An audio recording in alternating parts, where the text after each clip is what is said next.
오늘은 계시록 11장입니다. 네 번째 시간인데 본문의 제목은 진정한 승리입니다.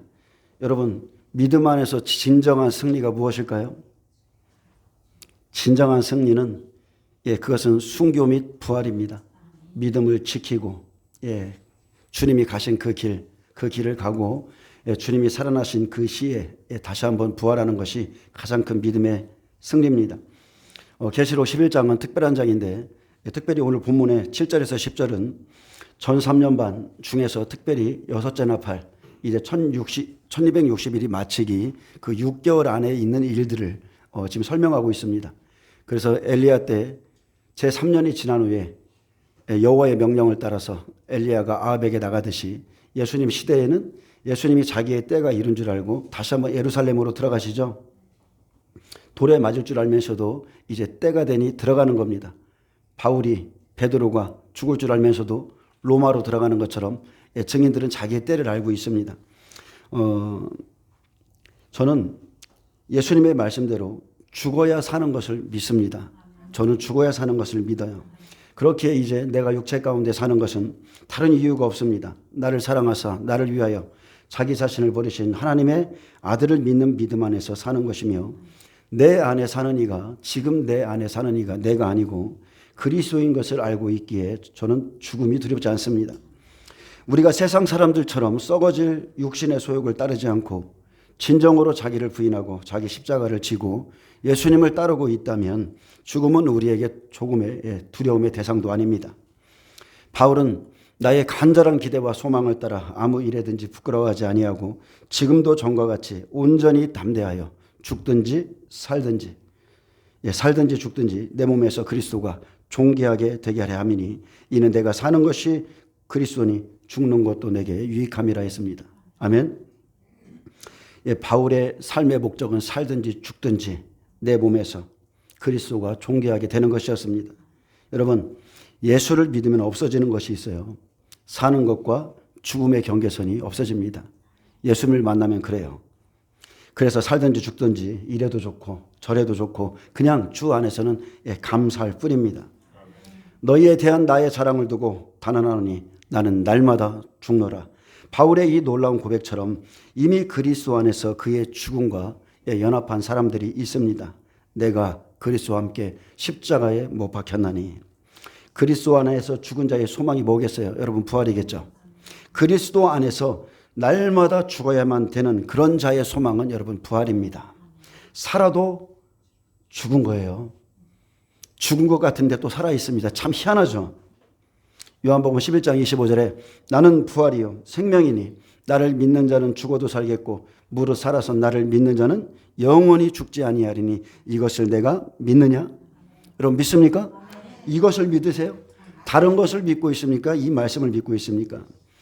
그리스도께서 죽은 자 가운데서 다시 살아나신 것처럼 죽은 자가 다시 살아나는 영광스러운 부활을 믿고 바라보는 자에게 죽음은 결코 낯선 것이 아닙니다. 바울의 자랑은 날마다 죽는 것이었습니다. 그는 살았으나 죽은 자고 그는 죽었습니다. 죽은 자예요. 율법에 의해 죽습니다. 세상에 의해서 죽죠. 사람들에 의해서 죽습니다. 저와 여러분도 똑같습니다. 어떤 목사님이 그런 말씀을 하시더라고요. 집어 던지고 싶은 게 가족이라고 그래요. 그냥 확 들어다가 집어 던지고 싶은 게 가족이라고 그러는데 원수가 우리에게는 가정에 있습니다. 원수 같은 가족에 의해서 우리는 날마다 죽고 각종 고난 가운데 자아의 죽음을 맛보고 또 내게 주신 신문 환경에 의해서 우리는 날마다 죽습니다. 그렇게 죽임을 당하면 이 세상도 그 정욕도 지나가되 오직 하나님의 뜻을 행하는 자는 영원히 거하느니라. 이 말씀 그대로 하나님 외에는 보이는 게 없어요. 하나님 외에는 아무 소망이 없어요. 하나님 외에는 자랑할 것이 아무것도 남지 않습니다. 그리고 그런 자의 소망은 부활입니다. 그런 자의 소망은 예수님의 강림을 기다리게 돼 있습니다. 아멘. 어려울수록 힘들수록 더욱더 주님을 사모하게 돼 있습니다. 사람들은 오늘을 힘겨워 살죠. 사람들은 오늘을 사는 것에 아둥바둥거리고 힘겨워하고 그것이 최선인 줄 알지만 실상 그렇게 사는 이유는 그들에게 진리가 없어서 그래요. 그들이 자기의 죽음을 생각해 본 적이 없고 죽음 앞에 서본 적이 없어서 그렇게 삽니다. 진리를 모르기 때문에 여전히 첫 번째 이 육의 사람, 땅에 비해서 그렇게 종로로 타는 겁니다. 여러분 보세요.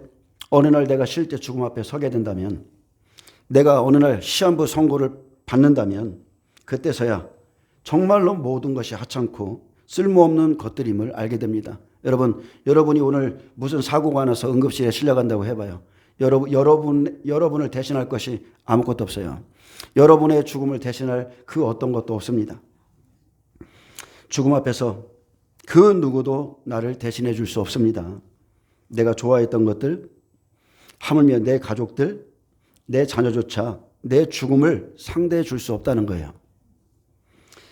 오직 하나님과 대면할 나만 남기에 여러분 모든 것이 쓸모없습니다. 여러분 죽음은 내 문제입니다. 그것을 날마다 생각하셔야 돼요. 그래서 우리가 예수님을 만났다는 것, 우리가 은혜 받았다는 것, 우리가 십자가의 사랑을 받았다는 것은 단 한마디로 우리가 지옥에서 건짐을 받았다는 뜻입니다.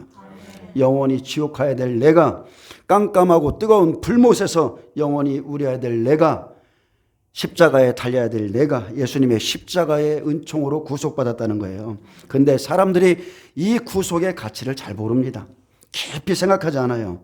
십자가는 다른 게 아닙니다. 그냥 단 한마디로 정의한다면 나를 지옥에서 천국으로 옮긴 사건이에요. 그런데 사람들이 구원을 받고 나서도 여전히 교회에 와서도 또 지옥을 향해서 간다는 거죠. 이것이 문제입니다. 이사야 선지자는 구원받은 자들이 여전히 사람들이 저지르는 똑같은 악한 일에 빠져 삶으로 지옥의 문이 넓어지고 지옥에 다 빠질 거라 했습니다. 가옥에 가옥을 이으며 전토에 전토를 더하며 빈틈이 없도록 하고 이 땅 가운데 홀로 거주하려 하는 자들은 화 있을진저. 이게 땅의 소망이죠. 더 좋은 가옥, 더 많은 전토, 이 땅 가운데 더 풍성하게 하고 홀로 거주하려는 자들은 화 있을진저. 만군의 여호와께서 내 귀에 말씀하시되 정령이 허다한 가옥이 황폐하리니 크고 아름다울지라도 거주할 자가 없을 것이며 열흘가리 포도원에 겨우 포도주 한 바트가 나겠고 한 호멜의 종자를 뿌려도 간신히 한 에바가 나리라 하시도다. 아침에 일찍이 일어나 독주를 마시며 밤이 깊도록 포도주에 취하는 자들은 화 있을진저. 그들의 연회에는 수금과 비파와 소고와 피리와 포도주를 갖추었어도 여호와께서 행하시는 일에 관심을 두지 아니하며 그의 손으로 하신 일을 보지 아니하는도다. 그러므로 내 백성이 무지함으로 말미암아 사로잡힐 것이요 그들의 귀한 자는 굶주릴 것이며 무리는 목마를 것이라. 그러므로 이렇게 육신을 위해서 산 자들의 결말이 있는데, 그러므로 스올이 욕심을 크게 내어 한량없이 그 입을 벌린즉 그들의 호화로움과 그들의 많은 무리와 그들의 떠드는 것과 그 중에서 즐거워하는 자가 다 거기에 빠질 것이라. 아멘. 자, 이렇게 경고했습니다. 지옥이 준비되어 있다는 거예요.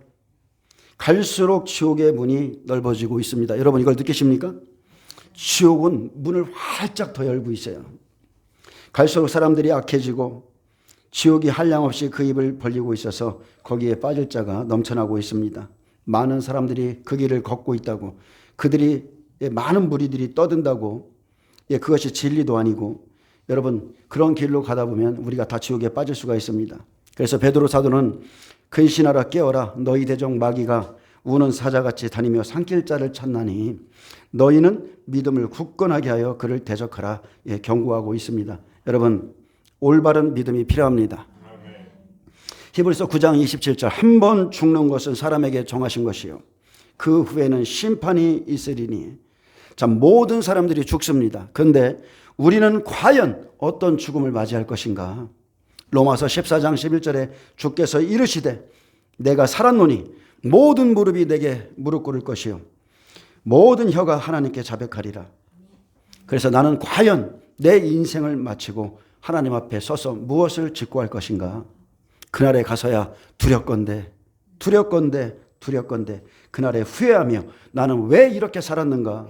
나는 왜 시간을 이렇게 낭비했는가? 나는 왜 그리스도를 위해 살지 않았는가? 왜라는 소리가 끊이지 않을 겁니다. 그제서야 그날에 가서야 하나님의 최상의 선물이 우리에게 주신 그리스도였음을 알게 되는 거예요. 그분이 지금 저와 여러분 안에 계세요. 주의 성령으로 와 계십니다. 그분만이 내 영혼의 중보자세요. 천국과 지옥의 갈림길에서 오직 주님의 말 한마디에 내 영혼이 달려 있습니다. 여기가 하나님의 보좌라고 생각해 보세요. 여기가 백보좌예요. 예수님이 우편에 계십니다. 죄인들이 한 사람 한 사람 나와서 자기의 입으로 자기의 이 땅에서의 삶을 직고하는데 예수님의 판결이 떨어지는 거예요. 저는 언젠가 그런 환상을 좀 본 적이 있거든요. 예수님이 하나님의 보좌 앞에서 아버지, 이 사람은 이 땅에서 나를 위해서 수고한 자입니다. 이 땅에서 나를 위해서 자기 목숨을 그렇게 드린 자입니다. 이렇게 표현해 주고 어떤 자는 내가 너희를 도무지 모른다. 이렇게 말할 수도 있어요. 천국이냐 영원한 지옥이냐, 여러분 지금 우리에게 주신 이 크신 은혜를 깨닫기를 축복합니다. 그래서 우리가 지금 예수님 예수 그리스도를 여러분 마음을 다해서 뜻과 정성을 다해서 사랑하시기를 축복합니다. 그게 전부입니다. 그리스도인들이 왜 죽음을 두려워합니까? 온전히 하나님을 못 만났죠. 그것은 다른 게 아닙니다.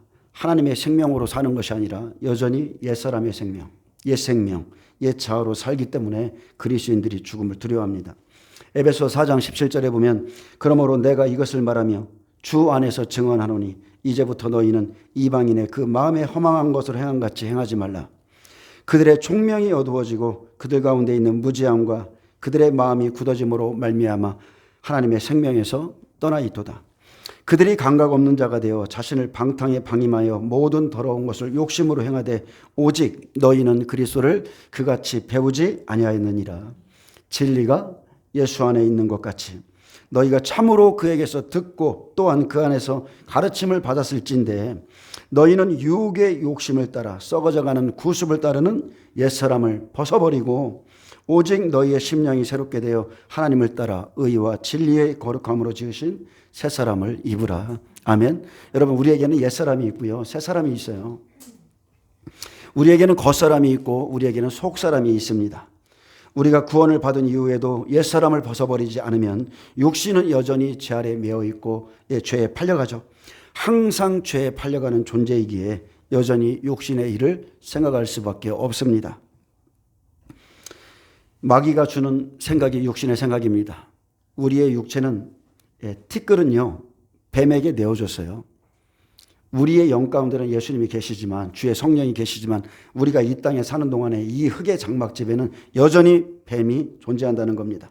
그래서 마귀가 주는 이 육신의 생각은 사망이요, 육신의 생각은 하나님과 원수요, 하나님을 조금도 기쁘시게 할 수 없습니다. 사람들이 죽음을 두려워하는 것은 옛사람인 혈과 육에 속해 있기 때문입니다. 예수님은 죽음의 고난 받으심으로 말미암아 영광과 존귀로 관을 쓰셨습니다. 예수께서 혈과 육을 입고 모든 사람을 위하여 죽음을 맛보신 것은 하나님의 모든 자녀를 죽음의 세력을 잡은 자 마귀에게서 놓아주려 하심이라. 아멘. 히브리서 2장 13절은 말합니다. 볼지어다 나와 및 하나님께서 내게 주신 자녀라 일렀으되 자녀들은 혈과 육에 속하였음에 그도 또한 같은 모양으로 혈과 육을 함께 지니심은 죽음을 통하여 죽음의 세력을 잡은 자 곧 마귀를 멸하시며 또 죽기를 무서워함으로 한평생 매여 종노릇하는 모든 자들을 놓아주려 하심이라. 그래서 우리가 육신으로 산다면 이방인들과 같이 죽음이 두려워서 일평생 먹고 입고 마시고 시집가고 장가가고 여기에 그냥 매여 사는 거예요. 다 여기에 매여 삽니다. 그렇게 마귀의 종노릇 하다가 그들과 함께 지옥 불못에 들어갑니다. 그래서 우리는 영으로서 몸의 행실을 죽이고 또 하나님의 영으로 인도함을 받아야 하나님의 나라에 들어갑니다. 아멘. 여러분 누가 뭐래도요 지금은 마지막 때입니다. 누가 아무리 부인할지라도 지금 마지막 때예요. 이제 완전히 옛사람을 벗어버리고 하나님을 따라 의와 진리의 거룩함으로 지으신 새 사람을 입고 죽음을 이기신 예수님을 따라서 살기를 축복합니다. 부활의 생명으로 사셔야 돼요. 오늘의 주제는 죽은 자의 부활입니다. 두 증인의 순교와 부활이죠. 부활은 주를 위해서 죽은 자들에게는 정말로 진정한 승리의 날이죠. 고린도전서 15장 12절에 보면 그리스도께서 죽은 자 가운데서 다시 살아나셨다 전파되었거늘 너희 중에서 어떤 사람들은 어찌하여 죽은 자 가운데서 부활이 없다 하느냐. 만일 죽은 자의 부활이 없으면 그리스도도 다시 살아나지 못하였으리라. 그리스도께서 만일 다시 살아나지 못하였으면 우리가 전파하는 것도 헛것이요 또 너희 믿음도 헛것이며 또 우리가 하나님의 거짓 증인으로 발견되리니 우리가 하나님이 그리스도를 다시 살리셨다고 증언하였습니다. 아멘. 여러분, 이게 복음입니다. 지금 바울이 전한 이 말씀이 복음이에요. 그리스도의 부활, 그리스도의 부활, 죽은 자의 부활이 성경의 핵심이고 복음의 핵심이에요. 아멘. 만일 죽은 자가 다시 살아나는 일이 없으면 그리스도도 다시 살아나신 일이 없었을 터이요. 그리스도께서 다시 살아나신 이 일이 없으면 너희의 믿음도 헛되고 너희가 여전히 죄 가운데 있을 것이요. 또한 그리스도 안에서 잠자는 자도 망하였으리니 만일 그리스도 안에서 우리가 바라는 것이 다만 이 세상의 삶뿐이면 모든 사람 가운데 우리가 더욱 불쌍한 자이니라. 아멘. 여러분, 우리에게 부활이 없으면 저 이렇게 안 살아요. 저 이렇게 살고 싶지 않습니다. 예, 부활이 없다면 이 세상 가운데 가장 불쌍한 자가 저와 여러분이에요. 근데 부활이 있습니다. 사망이 한 사람으로 말미암았으니 죽은 자의 부활도 한 사람으로 말미암는도다. 아담 안에서 모든 사람이 죽은 것 같이 그리스도 안에서 모든 사람이 삶을 얻으리라. 그러나 각각 자기 차례대로 되리니. 자, 부활도 자기 차례가 있습니다. 먼저는 첫 열매인 그리스도요. 다음에는 그가 강림하실 때에 그리스도에게 속한 자요. 이것은 첫째 부활이에요. 그 후에는 마지막이니 그가 모든 통치와 모든 권세와 능력을 멸하시고 나라를 아버지 하나님께 바칠 때라. 이것이 바로 백보자 심판입니다. 그래서 부활에도 순서가 있습니다. 여러분이 주의 강림을 사모한다면 가장 중요한 게 있습니다. 먼저 여러분이 그리스도에게 속한 자가 되는 겁니다. 내가 그리스도에게 붙어 있지 않은데 그리스도께서 나를 인정하지 않는데 부활을 바라본다는 것은 잘못된 겁니다. 세상 사람들은 이 세상의 삶에 모든 소망을 걸고 또 죽음을 두려워하지만 그리스도인의 삶은 결코 그렇지 않습니다. 우리는 이 세상의 삶이 아니라 더 나은 내세의 삶을 바라보며 더 좋은 부활의 영광을 사모하며 살고 있습니다. 그래서 우리가 죽음조차 두려워하지 않는 것은 바로 죽음이 영광의 나라로 들어가는 통로이기 때문이에요. 죽음이 그 나라로 들어가는 통로예요. 그러므로 우리는 날마다 죽으며 주의 강림을 사모합니다. 그리고 여러분의 믿음에 따라서 부활의 영광, 부활체의 몸이 다 다르게 다른 몸을 입고 일어날 겁니다. 계시록 11장 10절 보겠습니다. 이 두 선지자가 땅에 사는 자들을 괴롭게 한 거로 땅에 사는 자들이 그들의 죽음을 즐거워하고 기뻐하여 서로 예물을 보내리라 하더라. 아멘. 마지막 두 선지자가 땅에 사는 자들을 괴롭게 하죠. 예수님 전에도 마찬가지였습니다. 예수님 전에도 수많은 선지자들을 보냈고 하나님의 종들을 보냈지만 땅에 사는 자들이 괴로워서 하나님의 선지자들을 예루살렘 안에서 죽였습니다. 예수님도 마찬가지고요. 예수님이 오셨을 때 땅에 사는 자들이 괴로웠어요. 하나님의 성전을 장사치로 만든 자들은 예수님의 말씀 앞에서 그를 죽이고자 했습니다. 마지막 때 똑같습니다. 이 두 선지자는 두 증인입니다. 모세와 엘리야 같은 심령을 가진 마지막 선지자죠.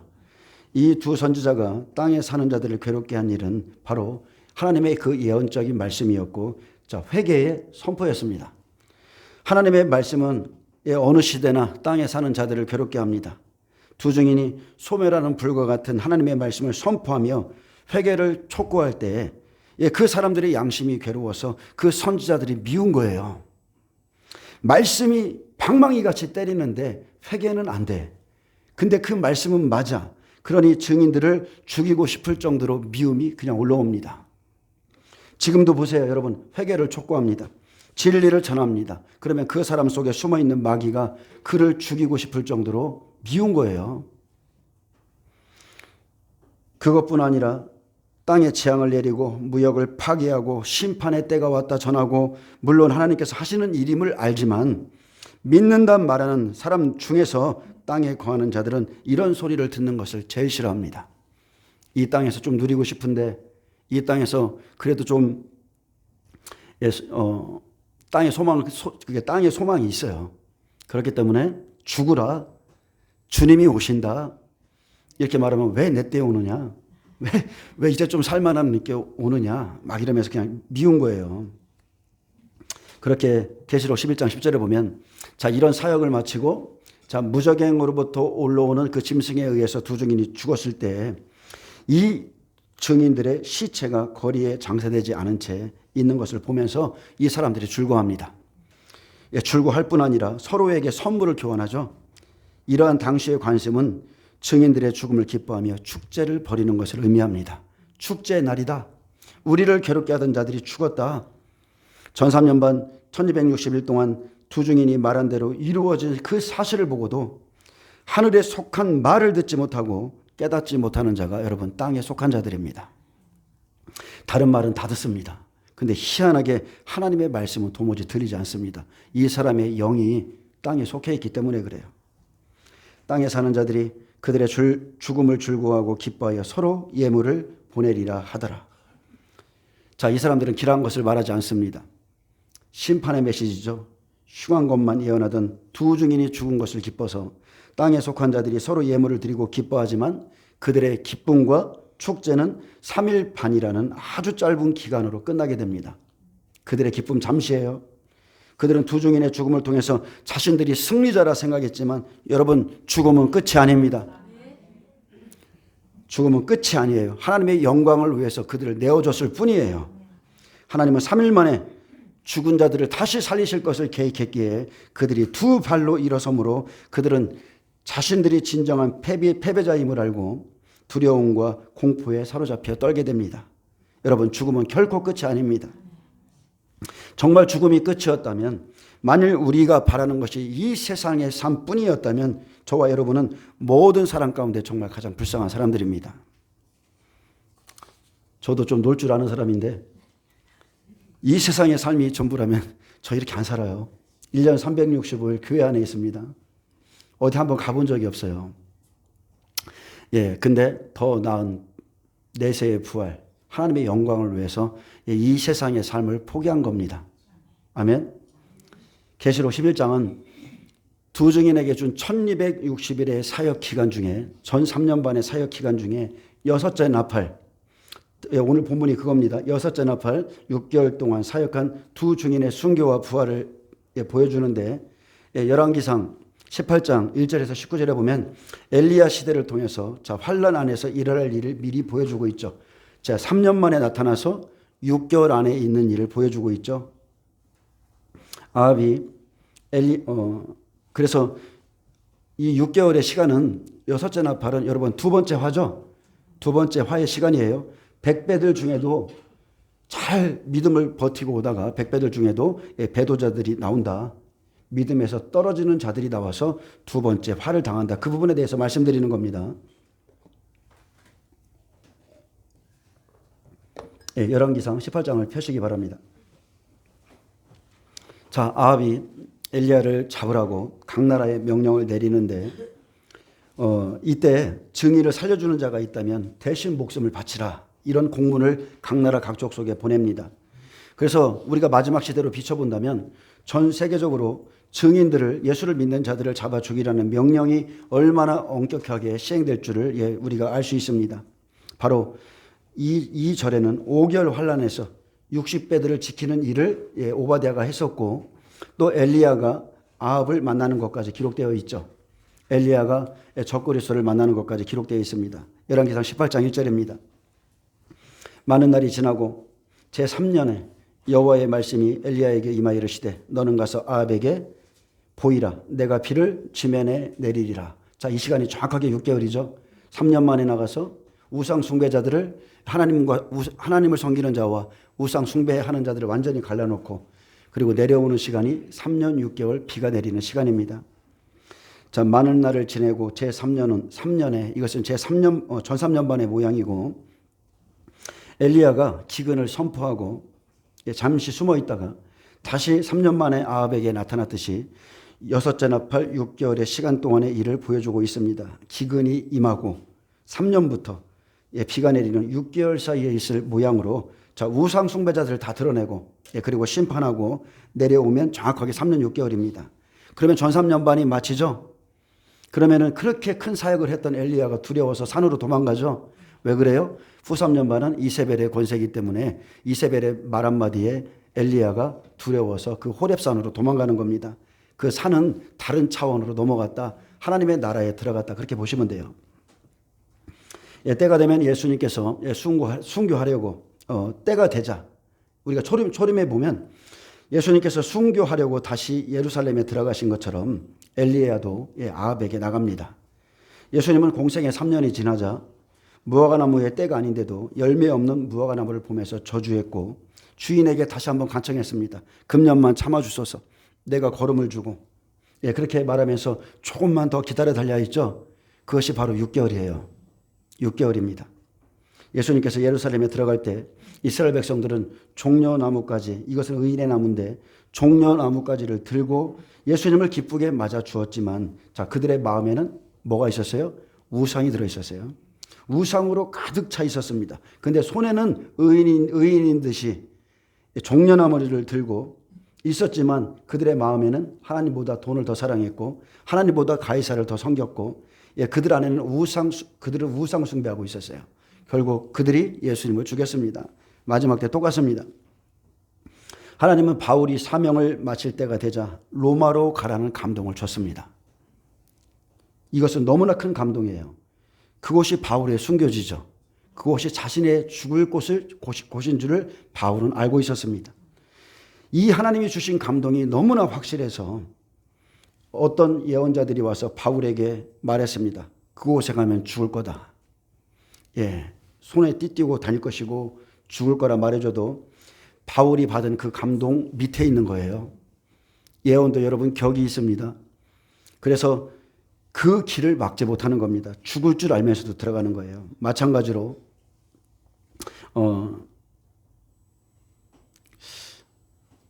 그곳에 가면 죽을 거라 이렇게 말해줍니다. 근데 만약에 보세요. 이런 말을 하면 이 시대의 예언자들은 어떻게 하나님께서 그런 감동을 주시냐. 네가 어떻게 사역자에게 죽으라고 그렇게 하시느냐 이렇게 말할 수가 있어요. 이 시대는 좀 복음이 변질돼서 그렇습니다. 어떻게 하나님께서 죽으라는 감동을 주시냐. 그것은 마귀가 준 걸 것이다. 근데 하나님은 여러분 죽을 자리를 알려주세요. 성경을 여러분 다 읽어보세요. 하나님은 의인들에게, 백배들에게, 선지자들에게 죽을 자리를 다 알려주셨어요. 아멘. 근데 마찬가지로 제게도 이런 감동이 있습니다. 마찬가지로 누가 온다 해도 제 안에 제가 받은 감동을 꺾지 못하는 감동이 있어요. 그것은 다른 게 아닙니다. 주님이 반드시 이 시대에 오신다는 거예요. 제가 살아있는 동안에 오신다는 거예요. 그리고 그 날의 영적 전쟁은 그 누구도 가히 상상하지 못할 것이라는 것입니다. 제가 말하는 것을 많은 사람들이 체험을 못해요. 정말 제가 겪은 것을 얘기하면 무슨 소설책을 쓰냐 이렇게 말할 겁니다. 많은 사람들이 간증을 합니다. 많은 사람들의 그 간증들이 유튜브를 통해서 올라와요. 그 사람들이 받은 간증은 제가 겪었던 그 귀신에게 시달렸던 간증에 비하면 아무것도 아니에요. 근데 주님은 말씀하셨어요. 그 날의 영적 전쟁은 족히 이것과 비교할 수 없다. 여러분 5나팔, 6나팔, 7나팔에 무저갱의 문이 열리고 여러분이 상대해야 될 영적 존재들이 있어요. 제가 그래서 여러분에게 기도하라는 것을 강조하는 겁니다. 기도하라. 기도하라. 주님은 반드시 이 세대에 오시고요. 여러분은 그날의 영적 전쟁 준비하셔야 돼요. 수도 없는 열매, 수도 없는 하나님의 열매들이 그날에 우수수하고 떨어집니다. 5나팔, 6나팔, 7나팔에 얼마나 많은 그리스도인들이 믿음에서 파산하는지 저는 그것을 지금 알고 있어요. 초림 때와 같이 두 증인의 사역이 끝날 때가 되면 하나님께서 가라 이렇게 명령하십니다. 그래서 아합은 마지막 시대 적그리스도의 모양이죠. 사마리아 성에 즉 삼성전에 그가 있었는데 그 안에 누가 있었어요? 이세벨이 있는 것처럼 아합은 음녀 이세벨의 교훈을 가지고 있고 이세벨의 말에 그냥 움직이는 것을 우리가 알 수 있습니다. 지금 유대인들이 메시아를 눈이 빠지도록 기다립니다. 근데 성경은 분명히 말해요. 그들이 맞이하게 되는 것은 메시아 이전에 바로 적그리스도입니다. 적그리스도를 왕으로 맞아들여요. 2절에 보면 엘리야가 아합에게 보이려고 가니 그때 사마리아의 기근이 심하였더라. 자, 기근은 심판의 내용 중에 하나죠. 그들이 의지하는 것, 그들이 그것을 하나님보다 의지하고 살았기에 그것을 끊으시죠. 그래서 북이스라엘은 생명을 준비하지 못한 자들이기에 기근으로 인해서 엄청난 괴로움을 당합니다. 3절에 아합이 왕궁 맡은 자 오바데를 불렀으니 이 오바데는 여호와를 지극히 경외하는 자라. 이 오바데는 전에입니다. 전에 크게 여호와를 경외하는 자였다. 이렇게 말해야 됩니다. 전 3년 반, 이 사람은 사역자예요. 증인의 사역을 잘 감당했지만 여섯째 나팔에서 마지막 이제 6개월을 남겨두고 아합이 아합으로 주인이 바뀐 자죠. 100배 중 믿음에서 파선한 자입니다. 떨어진 자예요. 여호와를 경외했습니다. 정말로 경외했어요. 근데 믿음의 끝에 떨어진 자, 예수님의 12제자, 초림에 그 겟세마네에서 여호와를 경외하고 예수님을 사랑했지만 떨어졌죠. 그들에게 성령이 없었기 때문에 떨어졌는데, 믿음의 끝에 떨어진 자로 이들이 하는 일은 전 세계에 숨어있는 증인들을 잡아오라 이렇게 명령할 때에 어떻게 잡아올지 아합과 함께 의논합니다. 그들에게 협조하는 자가 됐다는 거예요. 그래서 4절은 그가 이전에 어떻게 여호와를 경외했던 자인지 그것을 보여줍니다. 이세벨이 여호와의 선지자들을 멸할 때 오바댜가 선지자 100명을 가지고 50명씩 굴에 숨기고 떡과 물을 먹였었더라. 떡과 물은 그림자죠. 그가 100배로서 이 사역 가운데 60배들을 숨겨주고 떡과 물을 먹이는 사역을 감당했었다는 겁니다. 떡과 물, 하나님의 말씀입니다. 이세벨은 마지막 때 음녀고 이세벨이 여호와의 선지자들을 멸할 때에 오바댜 선지자가 100명을 가지고 50명씩 굴에 숨기고 떡과 물을 먹였었더라. 근데 오바댜는 제3년에 엘리야가 나타나기 전까지 60배들을 소알성에 인도했었어요. 즉 생명 있는 자들을 숨겨주는 사역을 감당했던 자입니다. 하지만 이세벨이 여호와의 선지자들을 멸할 때 그는 살아있었고, 쉽게 말하면 우상에게 경배한 거죠. 오히려 아합의 국내 대신이 되어 있었습니다. 오바댜는 여호와를 지극히 경외하는 자라 이렇게 말했지만 증인들을 멸할 때 그는 살아있었어요. 계시록 9장 21절은 여섯째 나팔에 이것을 말합니다. 이 재앙에 죽지 않고 남은 사람들은 손으로 행한 일을 회개하지 아니하더라. 금은 동 목석의 우상에게 절하고, 이게 나오죠. 5절 아합이 오바댜에게 이르되 이 땅의 모든 물건원과 모든 내려가자 혹시 꼴을 얻으리라. 그리하면 말과 노새를 살리리니 짐승을 다 잃지 않게 되리라. 아합이 움직이는 것, 엘리야가 움직이는 것, 이들은 짐승을 살리기 위해서 지금 움직이고 있어요. 아합이 오바댜에게 말한 대로 이 땅의 모든 물건원과 모든 내려가자 혹시 꼴을 얻으리라 한 것은 우리가 마지막 때로 비춰본다면 3년 전, 그러니까 엘리야가 나타나기 전까지죠. 1에서 산나팔, 자연재난의 시간인 거예요. 모든 꼴이 없어지고 기근이 있고 비도 안 내리고 이것을 의미하고요. 그러면 말과 노새를 살리리니 짐승을 다 잃지 않게 되리라. 바로 짐승은 다른 게 아니고 아합에게 속한 자가 다 짐승인 거예요. 짐승 같은 사람들, 진리를 깨닫지 못하고 엘리야에게 속하지 아니하고 아합에게 속했던 자가 다 멸망하는 짐승입니다. 그들에게 생명 없습니다. 그래서 두 사람이 두루 다닐 땅을 나누어 아합은 홀로 이 길을 가고 오바댜는 홀로 저 길을 가니라. 적그리스도가 움직이고 주님을 배교한 자들이 한 마음이 되어서 이곳저곳으로 증인들을 찾으러 나갑니다. 송명희 시인의 표를 여러분 한번 보세요. 이런 장면이 좀 들어있습니다. 종들이 잡으러 다녀요. 종들이. 목회자들이, 예전에 알았던 목회자들이 그 사람을 잡으러 다닙니다. 7절에서 8절은 증인에서 타락한 자들이 두 중인을 넘기죠. 종교재판입니다. 근데 바로 이 시기예요. 이 6개월의 시간, 바로 이 시간에 가룟 유다가 예수님을 은30에 팔아넘기죠. 똑같은 겁니다. 마지막 때도 똑같아요. 오바댜가 길에 있을 때에 엘리야가 그를 만난지라 그가 알아보고 엎드려 말하되 내 주 엘리야여 당신이시니까. 오바댜가 길에 있을 때 엘리야와 만나자 그가 알아보고 내 주 엘리야여 당신이니까 하면서 엎드렸습니다. 바로 엘리야에게 주라 청했듯이 바로 전에 함께 일했던 자입니다. 사역을 같이 했던 자예요.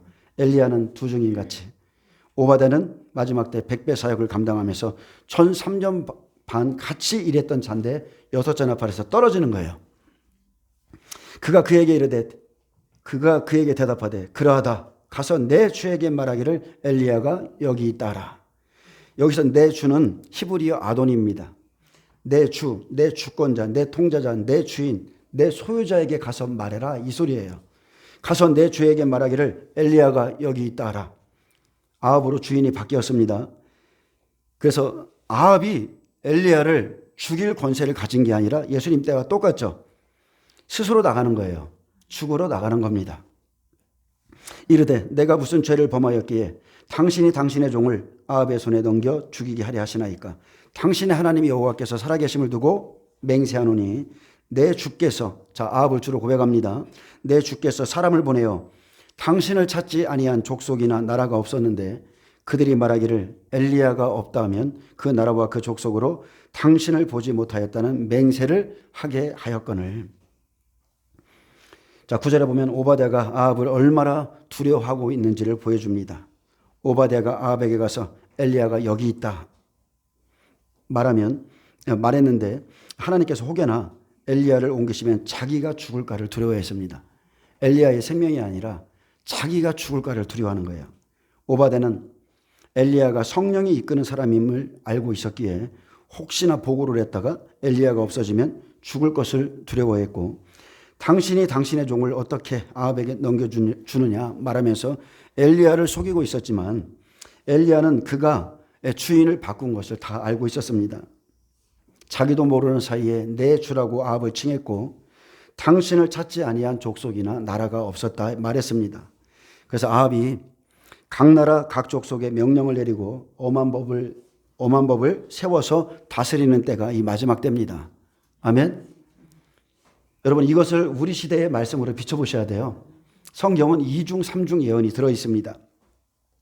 엘리야를 보지 못했다 맹세를 시키듯이 우리가 증인들을 알고 신고하지 않으면 다 죽임을 당하는 그런 시기입니다. 그래서 마지막 때 두 증인 또 그리고 증인들을 신고하지 않으면 대신에 죽는 시대, 그렇기 때문에 부인하는 거죠. 이제 당신의 말씀이 가서 내 주에게 말하기를 엘리야가 여기 있다 하라 하시나 내가 당신을 떠나간 후에 여호와의 영이 내가 알지 못하는 곳으로 당신을 이끌어 가시리니 내가 가서 아합에게 말하였다가 그가 당신을 찾지 못하면 내가 죽임을 당하리이다. 당신의 종은 어려서부터 여호와를 경외하는 자라. 자, 오바댜는 엘리야를 보았다고 아합에게 보고하러 가기 원했지만 그러면 여호와의 영이 내가 알지 못하는 곳으로 당신을 이끌어 가시리니 내가 가서 아합에게 말하였다가 그가 당신을 찾지 못하면 내가입니다. 내가 죽임을 당할 것을 걱정했습니다.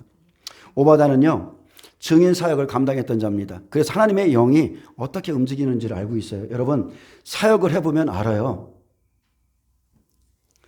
사역해보면 하나님의 영이 말씀을 증거하기 위해서 임하시는 것을 사역자는 느껴요. 지금도 하나님의 영이 저를 통해서 여러분에게 지금 말씀하고 있는 겁니다.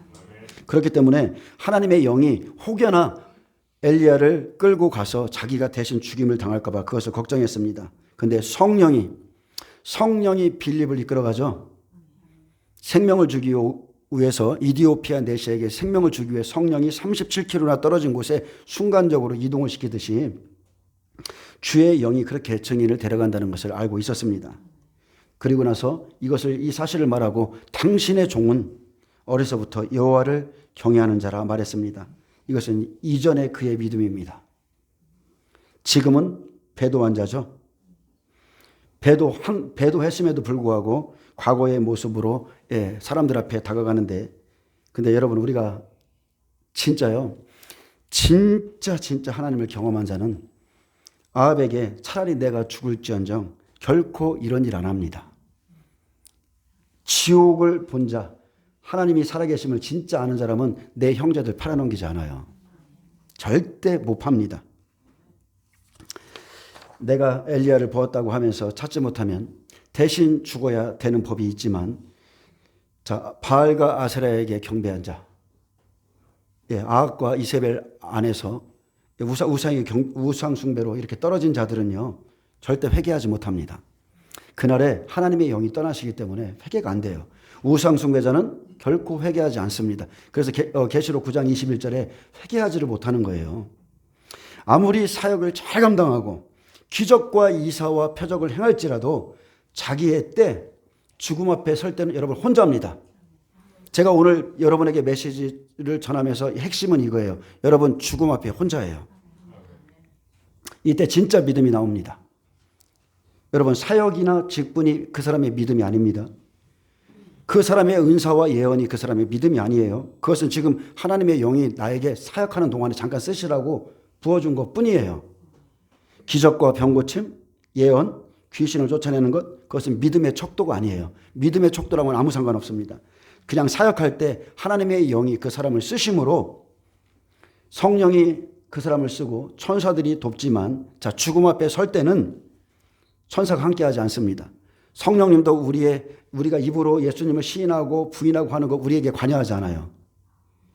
그때 죽음이 두려워서 부인하는 자들이 있습니다. 천사는 우리의 사역을 돕습니다. 불사역, 구름기둥, 불기둥 우리에게 강력한 역사로 돕지만 우리가 예수를 시인하거나 부인하거나 해야 할 때 우리 믿음의 선택에는 관여하지 않는다는 거예요. 아멘. 이것을 꼭 믿으시길 바랍니다. 그렇듯이 오바다는 하나님을 경외했다 이렇게 말하지만 죽음이 두려워서 떨어진 자죠. 그래서 이 시대에 믿음을 논하지 말라는 겁니다. 여러분은 아직 믿음의 테스트도 못 받았어요. 성도들은 그가 떨어져서 활동을 해도 여전히 여호와를 경외하는 종인 줄을 알고 그를 따라갑니다. 적그리스도는 온 땅이 자기의 것이기 때문에 땅의 것, 땅에 속한 자는 절대 파괴하지 않고 내버려 둡니다. 그냥 내버려 두는 거예요. 사람들이 이 시대에도 죽음을 두려워합니다. 사람들이 죽는 것을 두려워하기에 그 다음 길로 못 가는 거예요. 그 장성한 길로 나가지를 못합니다. 여러분 세상이 감당치 못하는 사람이 되시길 축복합니다. 그것은 단 하나예요. 그가 어떤 소망을 가지고 사느냐 여기에 따라서 내 목숨을 주님께 드릴 수도 있고 부인할 수도 있는 겁니다. 내가 어떤 소망 안에 있는가. 죽음은 내 생애에서 가장 큰 옷을 벗고 영원한 나라에 들어가는 사건입니다. 죽음은 내 생애 이 땅의 장막집 하나님이 잠시 빌려준 이 흙집을 벗고 영원한 나라에 들어가는 통로예요. 여러분 꼭 잊지 마시고 이제 13절 보겠습니다. 이세벨이 여호와의 선지자들을 죽일 때에 내가 여호와의 선지자 중에 100명을 50명씩 굴에 숨기고 떡과 물로 먹인 일이 내 주께 들리지 아니하였나이까? 이 말은 3년이라는 시간이 지났죠. 환난 안에서 용납할 때 60배들 자기보다 믿음이 연약한 자들, 선지자들 소활성으로 보내는 증인의 사역을 감당했던 자이지만 3년이 지나고 이제 여섯째 나팔이 시작할 때 6개월이라는 시간을 다 견디지 못하고 떨어질 자 중에 하나가 오바댜입니다.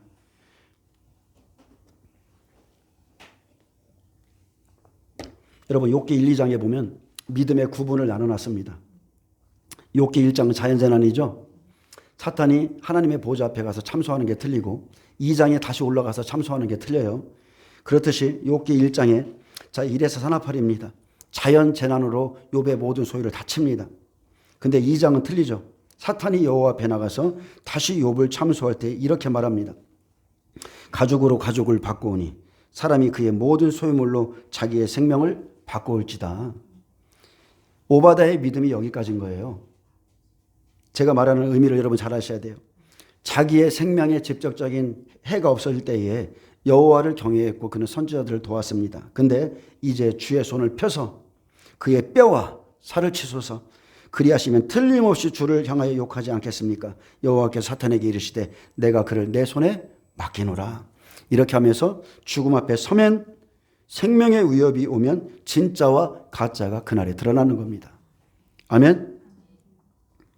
그래서 믿음이란 1에서 사나팔까지 형제들을 깨우는 시간이라고 자꾸 말하는 거예요. 자연재난을 통해서 일어나라 주의 강림이 가까이 왔다. 그러나 5나팔, 6나팔, 7나팔에는 화가 있으리라. 이것은 불신자들에게 한 얘기가 아니라 알곡을 추수하는 시간이기 때문에 그리스도인들에게 주신 말씀이에요.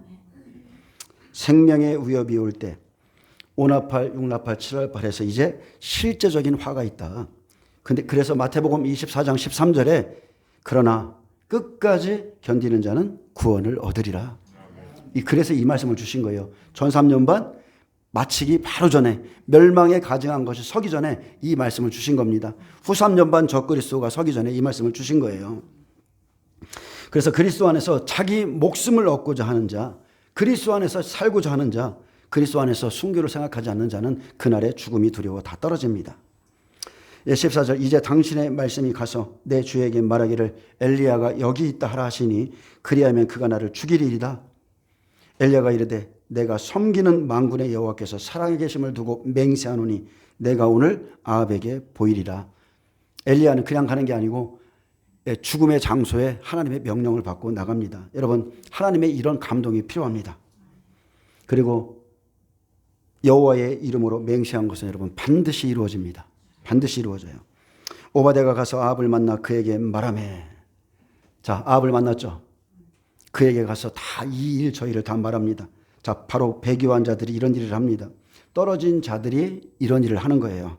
아합이 엘리야를 만나러 가다가 엘리야를 볼 때에 아합이 그에게 이르되 이스라엘을 괴롭게 하는 자여 너냐? 이스라엘을 괴롭게 하는 자여 너냐? 근데 반대죠. 아합이 시돈 땅 바알의 딸 이세벨을 맞이해서 하나님의 성전에 사마리아에 바알과 아세라 신전을 세워서 경배하고 전에 이스라엘의 모든 왕들보다 이스라엘 하나님을 노엽게 한 것을 생각하지 않고 이스라엘을 괴롭게 하는 자여 너냐? 3년이 지나도록 그는 회개하지 않습니다. 절대 회개하지 않아요. 실상은 아합 왕이 그리고 그의 백성들이 여호와를 노엽게 했습니다. 그래서 계시록 11장 10절에 보면 두 증인에게 땅에 거하는 자들을 괴롭게 했다. 저들이 땅에 사는 우리를 괴롭게 했다고 말하지만 땅에 사는 자들이 하나님을 괴롭게 한 거죠. 땅에 속함으로 인해서 여호와와 그의 선지자들을 괴롭게 했기 때문에 이 일이 생긴 겁니다. 그래서 18절에 그가 대답하되 내가 이스라엘을 괴롭게 한 것이 아니라 당신과 당신의 아버지 집이 괴롭게 하였으니 이는 여호와의 명령을 버렸고 당신이 바알들을 따랐습니다. 당신이 우상 숭배했기 때문에 이 일이 일어났다. 그래서 여러분 보세요. 하나의 하나님의 종이 한 사람의 하나님의 종이 하나님의 말씀을 버리면 우상을 숭배하면 하나님보다 바알을 더 사랑하면 그 안에 있는 모든 백성들이 성도들이 다 죽는 거예요. 다 그 길을 가고 마지막에 고통받습니다. 이스라엘을 괴롭게 한 것은 엘리야가 아니죠. 아합과 그에게 속한 우상 숭배자들 바로 그 백성들이었습니다. 똑같습니다. 이 모습을 하나님이 마지막 시대에 7교회 안에다가 다 집어넣으신 거예요. 7교회의 모습 좀 봐라. 그 아래 바알을 섬기는 자가 있다. 발람을 섬기는 자가 있다. 이세벨을 섬기는 자가 있다. 7교회 안에 사탄의 회당이 있다. 살았다 하나 죽은 자들이 교회 안에 가득하다. 이 모습을 지금 7교회 안에 지금 보여준 겁니다. 그래서 아합은 종입니다. 7교회 시대로 말하면 종이에요. 하나님의 종이에요. 온 백성을 우상을 숭배하게 했습니다. 생명 없이 살게 했어요. 생명 없이 사망의 길로 가게 했기에 엘리야를 통해서 땅에 사는 자들을 괴롭게 하는 겁니다. 그래서 19절에 그런즉 사람을 보내어 온 이스라엘과 이세벨의 상에서 먹는 바알의 선지자 450명과 아세라의 선지자 400명을 갈멜산으로 모아 내게로 나오게 하소서. 아합이 이에 이스라엘 모든 자손에게로 사람을 보내 선지자들을 갈멜산으로 모으니라. 850대 1이죠. 여호와를 섬긴다고 말하고 있습니다. 다 하나님의 선지자라고 말해요. 그런데 실상 그 안에 내면을 들여다보면 바알을 섬기는 자 400명, 아세라를 섬기는 선지자들이 450명입니다. 그래서 마지막 때 두 증인의 사역은 생명 있는 자를 도와주고 반면에 생명이 없는 사람들은 괴로움을 당합니다. 하나님의 선지자 1명, 바알과 아세라를 섬기는 아합의 선지자, 교회 안의 선지자 850대 1의 영적 전쟁이 시작되는데 마지막 때 이게 여러분 교회의 모습입니다. 모든 사람들이 연합하죠. 하나님을 떠나죠. 바알에게 아세라에게 다 연합합니다. WCC, NCCK 다 이런 것들이 그런 거예요. 다 그곳에 속한 자들, 그곳에서 실제적으로 관여하는 자들이 바로 다 이 사람들입니다. 그들이 섬기는 신과 우리 하나님의 신과 신의 전쟁이죠. 그래서 계시록 12장 바로 하늘의 전쟁에 대해서 설명하는 겁니다. 이 땅에서는 사람들이 싸우고 있지만 그 영적 배후에는 신이 틀린 거예요. 그것을 설명합니다. 엘리야는 두 증인입니다. 마지막 때. 아합은 마지막 때 적그리스도. 오바댜는 믿음의 100배 중에서 우상 숭배로 두 번째 화죠. 떨어지는 자가 있다. 이세벨은 마지막 때 음녀죠. 그리고 증인들이 사역하고 죽는 시간이 각각 다름을 보여주고, 자, 아무리 100배일지라도 오바댜 같이 땅에 떨어지면 엘리야를 아합에게 넘겨줍니다. 그런 일을 합니다. 그래서 육라팔에서도 생명으로 가는 자들을 미혹하고 넘기는 일을 이들이 하는데, 그래서 할 수만 있으면 택하신 자들을 미혹하리라. 예, 그날에 그 말씀을 주신 거예요. 예, 계시록 11장 7절에서 10절. 예, 이제 맺습니다. 두 증인이 죽은 것까지가 바로 전3년 반 육라팔이 끝나는 시간입니다. 두 증인이 죽은 것까지.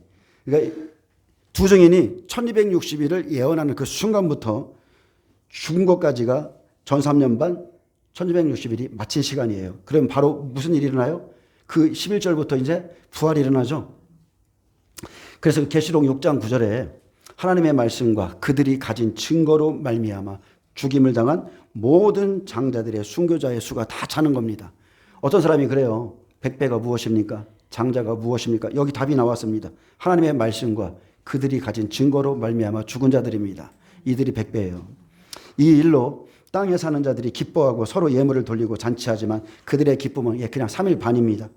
3일 반 후에 후 3년 반 마지막 7째 나팔이 울리고, 자, 그들이 부활하죠.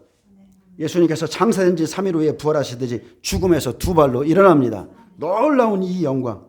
그래서 하나님의 말씀과 그들이 가진 증거로 죽임당한 장자들 100배들이 첫째 부활에 다 살아나는 겁니다. 그들이 하나님 앞과 보좌 앞으로 가서 다스리는 권세를 받는 자들. 아멘. 계시록 11장 15절에 7째 천사가 나팔을 불매 하늘에 큰 음성들이 나서 이르되 세상 나라가 우리 주와 그의 그리스도의 나라가 되어 그가 세세토록 왕노로 다스리로다. 이게 3일 반 후에 일어난 일입니다. 순교자들이 부활하는데 첫째 부활, 이들은 주님과 함께 영원토록 왕노릇합니다. 여러분이 이 영광에 다 참여하시길 축복합니다. 주님을 위해서 이 땅에서 수고하세요. 대충 살아서 여러분 이런 영광 못 받아요.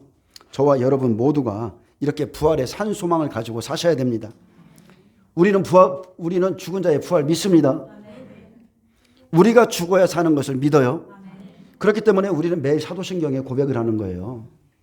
주님께서 본디오 빌라도에게 고난을 받으사 십자가에 못 박혀 죽으시고 장사한 지 사흘 만에 죽은 자 가운데서 다시 살아나시며 이 일이 마지막 시대에 그대로 있어요. 하늘에 오르사 전능하신 하나님의 우편에 앉아 계시다가 거기로부터 산자와 죽은 자를 심판하러 오시리라.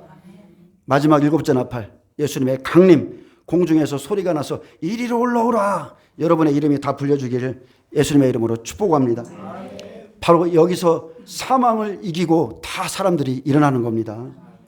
그리고 우리는 영원토록 주님과 함께 있게 될 겁니다. 예, 기도합니다. 예, 주님 감사합니다. 우리로 하여금 산소망을 갖게 하심을 감사합니다. 우리가 이날까지 믿음으로써 승리할 수 있도록 은혜를 베풀어 주시고 모든 자들이 진리를 알고 때를 따라서 예, 주님의 나라에 들어갈 수 있도록 잘 준비되게 하여 주옵소서. 감사하며 예수님의 이름으로 기도합니다. 아멘. 예, 하나님께 영광 박수 올려드립니다.